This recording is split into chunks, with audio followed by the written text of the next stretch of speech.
Okay, so I just got to notice I'm running out of storage. But okay, so I'll try and do a separate video for the hand expression because I don't want to get cut off. But thank you guys for all of your comments and your support. Yes, I will try to, have something stable right here. Tripod, I don't know about tripod. Maybe I'll get a little kickstand or something. But hopefully I answered all your questions. And I know we went over a lot of stuff. So hopefully they'll be able to extract from it what you need. Oh, my caddy. What was I grabbing from over there when I was filming? Hold on a second, I'll show you.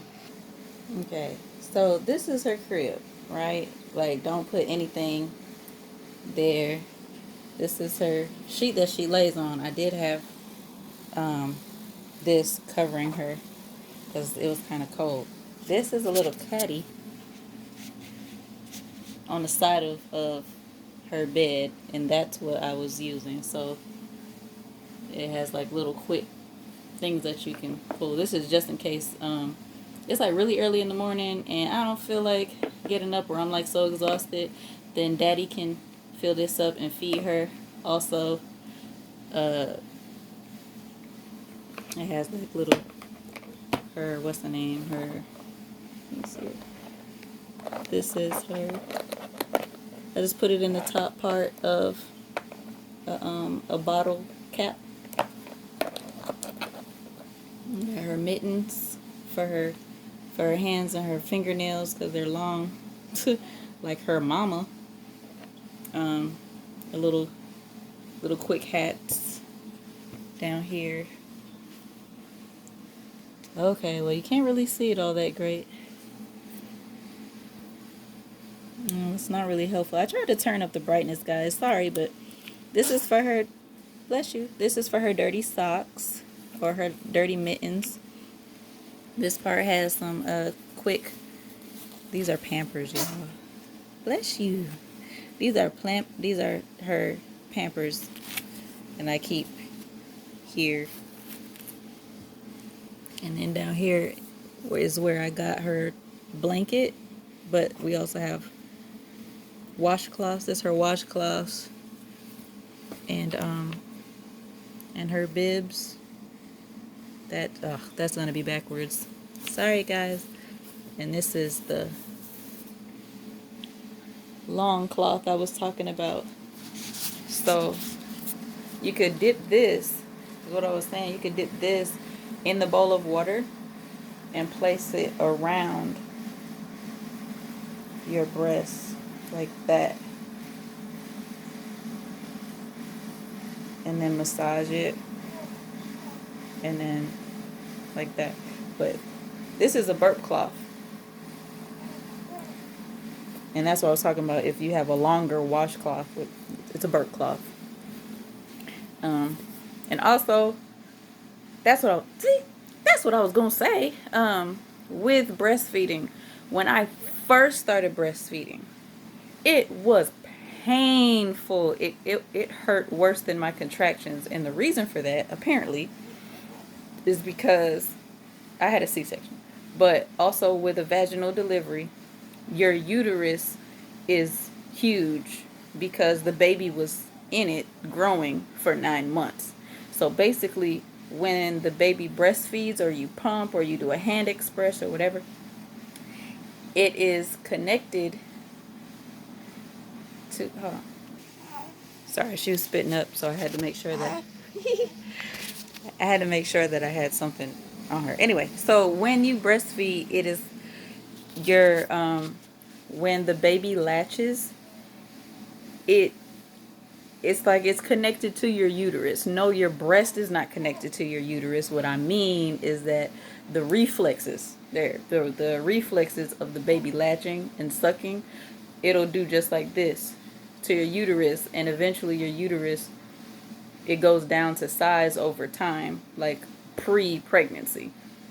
So it's kind of like your cycle cramps, if you have cramp. Anyway, when you have cramps, it's because your uterus is shedding its lining. Well, it's the same thing when the baby latches and they're making that sucking noise. And while they're sucking, this is what happens to your uterus. But right after, like, your delivery, it was fresh. So, you know, they just stitched me up. And I was like, whoa. I was like, whoa. I think I made some kind of random noise like that. And I probably did like this. I think I hit the nurse over there or something. But anyway, it was very painful. But that's why it happened. So over time, it has gotten a lot more manageable for me, especially as my my incision while my incision is healing. So if you're a brand new mom or about to be a mom, keep that in mind. Okay, so yeah, so I did not know that. I wish somebody would have told me though. And as it's happening, it kind of mimics your cycle at first. So I'm sitting here like, oh man, I just had a baby. I'm not gonna. You bleed, but it's called Lochia or Lochia. It's Lochia is the proper term for it. That's what it's called, and it happens every time you breastfeed. So I would suggest that you keep your overnight sanitary napkins close by.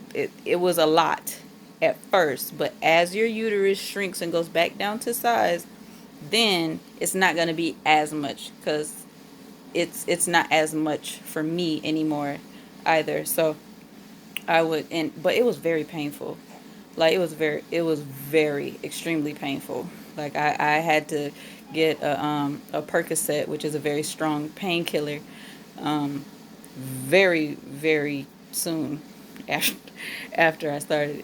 But I ended up taking ibuprofen right before breastfeeding just to help with the pain management.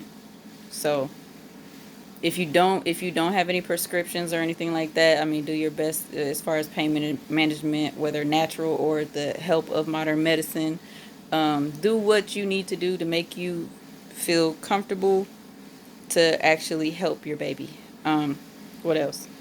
So, so that Lochia, the discharge will last for about 6 weeks or so, six to however long it takes for your uterus to kind of get back down. But it's normally the average about 6 to 8 or so weeks, and then you'll probably start to see a change. But that's what I was going to say earlier at the video. As far as the comment, what did I know? What advice can I share? Heating pad. I had a heating pad with me in the hospital that I brought. So I would probably get a heated pad. And if you had a C-section, to have like a comfort a pillow, because it hurt to laugh, it hurt to cough, it hurt to sneeze. Oh my goodness, I thought I was gonna bust my stitches the first time I sneezed in the hospital. I was like, oh my gosh. So because you have to hold it, and that kind of helped me. What else? This video is so long, y'all. Let me not focus on it. But yeah. Anything that else that I think of is, with the discharge. I was giving instructions because I ended up getting an infection, which is why they had to do a C-section. They strongly advised me to do a C-section. It was stay out of hot tubs because I like to go to the gym. So if you normally go to the whirlpool or something like that, right when you have that baby, there's a space or something like that. And there's a space between, I don't know, it's something about, anyway, there's a space, and it's very susceptible to infection. So that's why they say stay out of pools, hot tubs, and they got chlorine and alkaline and stuff like that in the water. So I would be very cognizant of that. And that really kind of, that was a bummer for me, because everybody knows I like a good soak. Or I go in the pool or in the hot tub or in the whirlpool if I went to the gym. Like, I haven't been to the gym at all. And matter of fact, that was another thing. my OB, which is our doctor, she told me that increased activity early will increase the blood and the discharge and stuff like that. Be, because when you exercise, your circulation gets better and all this other stuff or whatever. So good tip, just drink a whole lot of water. Be patient with yourself. I'm still kind of trying that, but you have to yield to the process, man. Yield to the process. And in dealing with your Lochia, whatever, I got one of these. It's a perennial perinatal. It's basically a water bottle, and can you see that? See those little holes? It has holes, and it's basically a squirt bottle for your butt. All right, you can use it because you can use it right after you have the baby, because you're gonna need something to help you while transitioning or whatever. And I was so tender and sore from my incision and stuff that it really helped, because I couldn't even reach. Yeah, because my belly was really, really still big, and my arms and everything was sore from my IVs because they stuck me like over 10 times. Anyway, but yeah, I believe that is all.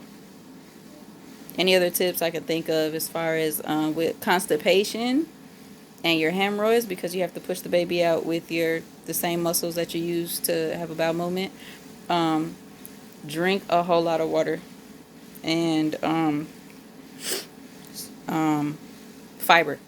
Get a lot of fiber, like Metamucil, the little powder drink supplement. It's high fiber. I was drinking a lot of protein shakes or whatever for meal supplements, not to skip meals while being pregnant, but in my last 2 weeks, even up till now, I drink those. Hold on. This is the type of drinks I was drinking, and it has a lot of protein in it.